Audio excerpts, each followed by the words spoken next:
The sun was slowly sinking behind the red desert hills, casting a golden light across the Arizona territory. The sky glowed with soft orange and pink colors, and a gentle wind carried the smell of dry earth and sage. Samuel Carver, a quiet cowboy who lived alone on his small ranch, leaned against the wooden fence that surrounded his land. He had built this place with his own hands, nail by nail, board by board. It wasn't much, just a small wooden house, a barn, and a few horses in the corral, but it was his world. Samuel liked quiet evenings like this. He enjoyed listening to the wind brushing through the grass and the distant sound of coyotes calling each other. Life here was hard but peaceful. He had no family left, and most of the nearby settlers had moved on. He lived each day by the rising and setting of the sun, with no trouble to disturb his simple routine. As he stood there, he heard something faint carried by the wind. It wasn't the usual sound of animals. It was soft at first, like the cry of a small bird, but then it became clearer. It was the sound of a human voice, high, frightened, and desperate. Samuel straightened, his eyes narrowing. The sound came from the creek behind his land, a place where travelers sometimes passed. He hesitated for a moment. People often got lost in these lands, and sometimes they brought trouble with them, but something in the cry touched him. It was the sound of fear, not anger.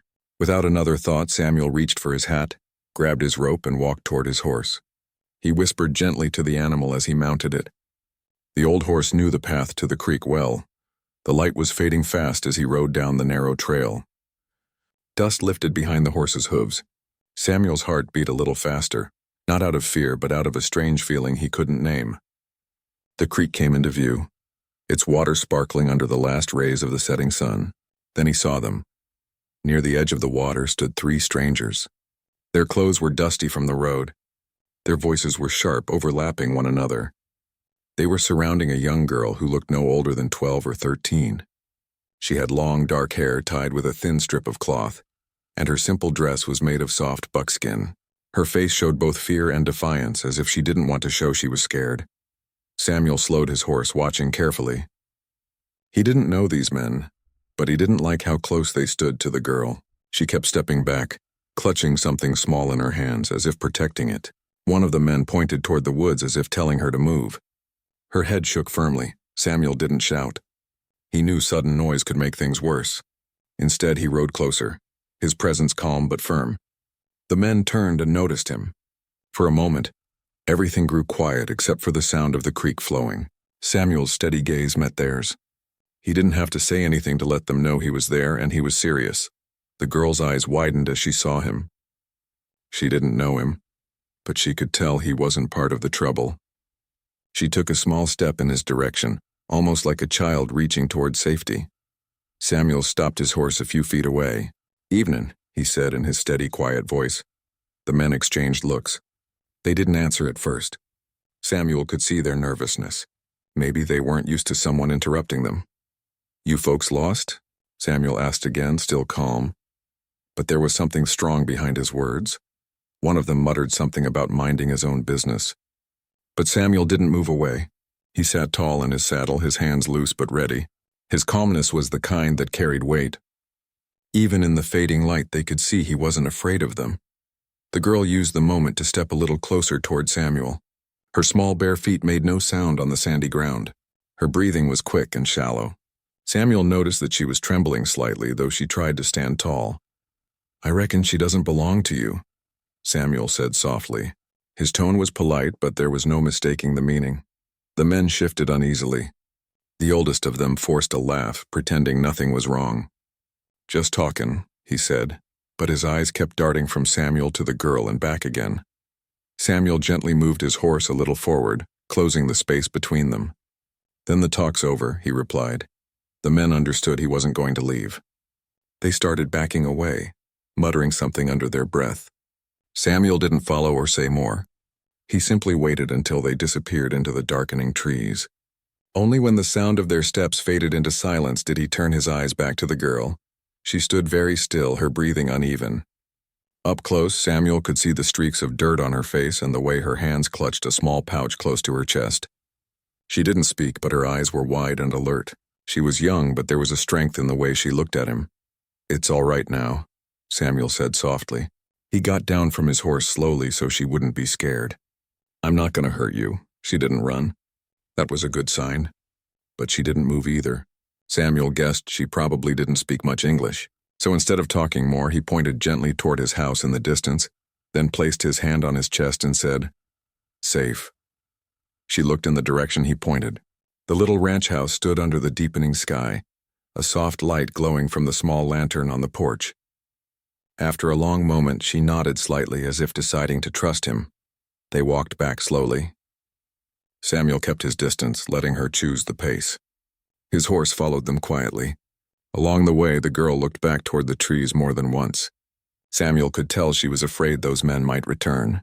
He also noticed the way she kept holding that little pouch close, as if it carried something precious. When they reached the ranch, Samuel opened the door and let the warm light spill out. Inside, the small cabin smelled faintly of wood smoke and bread. It was simple. Just one main room with a fireplace, a table, a chair, and a narrow bed against the wall. He gestured for her to sit near the fire. The girl hesitated but finally stepped inside. She sat down on the wooden floor near the warmth. Samuel went to the stove and poured some hot water into a cup. He added a little honey from a jar he kept on the shelf and handed it to her slowly, palms open, so she wouldn't be startled. She looked at the cup, then at him. After a moment, she accepted it with both hands and took a small sip. Her shoulders relaxed just a little. "You're safe here," Samuel said again softly. Even if she didn't understand every word, the tone mattered. For a while, they sat in silence. Outside, the night grew dark, and the sound of the wind brushed softly against the windows. Samuel studied her carefully. He could tell she was from one of the nearby Apache villages. He had seen families from those villages passing by before, though he had never spoken to them directly. They usually kept their distance from settlers, and settlers kept their distance from them. She finally spoke a single word in a soft voice, saying her name. Samuel nodded and repeated it carefully, trying not to mispronounce it. A faint smile appeared on her lips for the first time. That tiny moment broke a little of the wall between them. Samuel didn't ask questions about what had happened. He didn't need to. The way she had been surrounded by those men said enough. She had been lost or alone and they had frightened her. All he needed to do was make sure she was safe for the night. He placed a folded blanket near the fire and stepped back so she could see she had space and choice. She slowly moved toward it, still holding her little pouch, and lay down. Within minutes, her breathing became steady and she fell asleep. Samuel sat by the table, watching the flames dance in the fireplace. His mind was busy. He had not planned for this day to be any different from the rest. He didn't know what trouble might come from helping an Apache child. In these lands, misunderstandings could grow quickly, but as he looked at the sleeping girl, he knew he couldn't have done anything else. The night was quiet except for the wind outside. Samuel leaned back in his chair and listened to the sounds of the desert. He thought about the girl's family. Somewhere out there, they were probably searching for her. He hoped they would find her soon, but deep down, a part of him felt something was coming. He didn't know what it was yet, but the stillness of the night felt heavier than usual. It was the kind of quiet that happens before something big. Samuel closed his eyes for a moment, knowing that tomorrow would not be an ordinary day. The soft light of early morning began to spread across the desert. A cool breeze passed through the open window of the small wooden cabin, gently moving the curtains. Samuel Carver opened his eyes slowly. He was a man used to waking with the sun, but today something felt different. The silence was deep. Not the peaceful kind that usually came with dawn. This was heavier, like the air itself was holding its breath. Samuel sat up in his chair. He had dozed off with his boots still on, his hat tilted down over his face. The fire in the fireplace had turned into quiet ashes. He glanced toward the corner where the girl had slept. She was awake now, sitting up on the blanket, clutching her small pouch close to her chest. Her dark eyes were wide and alert, as if she too sensed the strange quiet outside. Samuel gave her a small nod, trying to offer comfort, but inside he could feel something was waiting just beyond the walls. He slowly walked to the front door and pushed it open. What he saw made his breath catch. All around his ranch, on the hill to the left, the dry creek bed to the right, and even on the ridge beyond the corral, stood a silent circle of Apache warriors. There were so many of them that their presence seemed to blend into the desert itself. Some sat tall on their horses, their faces calm and unreadable. while others stood on the ground like shadows that had taken shape.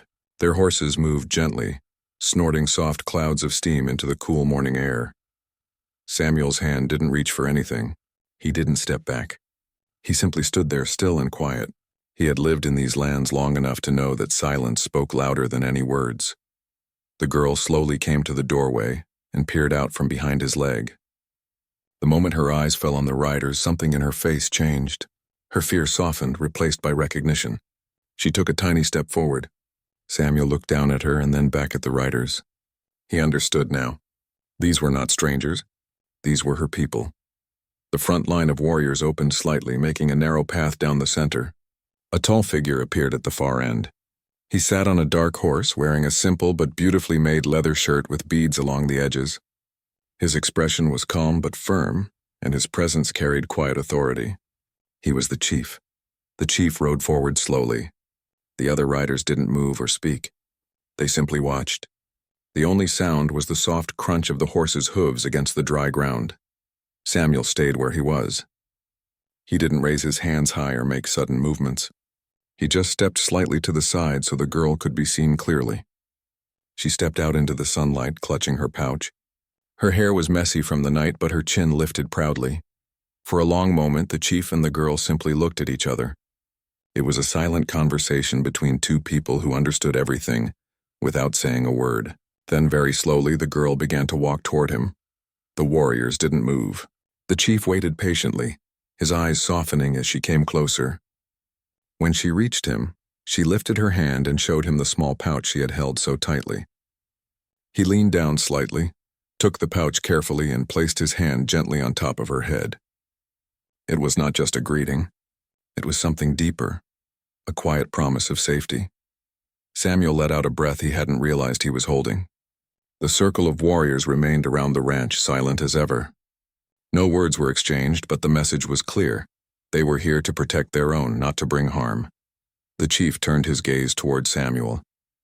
It was a steady, deep look, the kind that measured a person's heart without needing explanations. Samuel didn't look away. He gave a slow nod, simple but respectful. The chief dismounted from his horse. His movements were graceful, like a man who carried both strength and wisdom. He walked toward Samuel, each step measured and calm. The warriors still didn't speak, but their eyes followed everything carefully. When the chief reached him, they stood a few feet apart. The morning light painted long shadows behind them. Samuel spoke softly, choosing each word with care. "She came here last night," he said. "I just made sure she was safe." The chief listened, his expression unchanged, but Samuel could tell he understood the meaning, even if not every word. Then something quiet and powerful happened. The chief lifted his hand to his chest, then extended it toward Samuel, not in threat, but in thanks. Samuel, who had spent most of his life alone, found himself moved by the simple gesture. He returned it, pressing his hand to his own chest and nodding once more. It was a language older than words. The chief spoke softly to the girl, and she nodded quickly. Then she turned back toward Samuel. She didn't have the words to say everything she wanted to, but her eyes did. She stepped forward and pressed her small hand against his arm for a brief moment. It was her way of saying thank you. Then she turned and climbed onto the horse behind the chief. The warriors shifted slightly, their horses moving with quiet grace. Samuel thought they might leave right away, but something else happened. A man from the group, older with silver in his hair, came forward carrying a small leather bag. He handed it to the chief, who in turn offered it to Samuel. Samuel looked at the bag, then at the chief. He didn't want to take anything, but he understood it wasn't a payment. It was a sign of trust. He accepted it with both hands. Inside was a small piece of smooth stone with beautiful patterns carved into it. It wasn't valuable in money, but it meant something deeper, a symbol of respect. The chief gave a single nod. Then, as quietly as they had arrived, the warriors began to turn their horses and melt back into the desert. No orders were shouted, no words were needed. They moved like water returning to a riverbed, smooth and silent. Within minutes, the ranch that had been surrounded by more than 100 riders was once again quiet. Samuel stood on the porch watching the last of them disappear beyond the hills.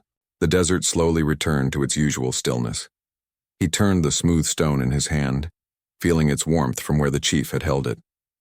He wasn't a man who believed in destiny or grand stories, but something about this morning felt different. The girl was safe. Her people had come. And though Samuel might never see her again, he knew this day would not be forgotten. He walked back inside the cabin. The room looked the same, quiet, simple, but it didn't feel the same. Something about the air had changed.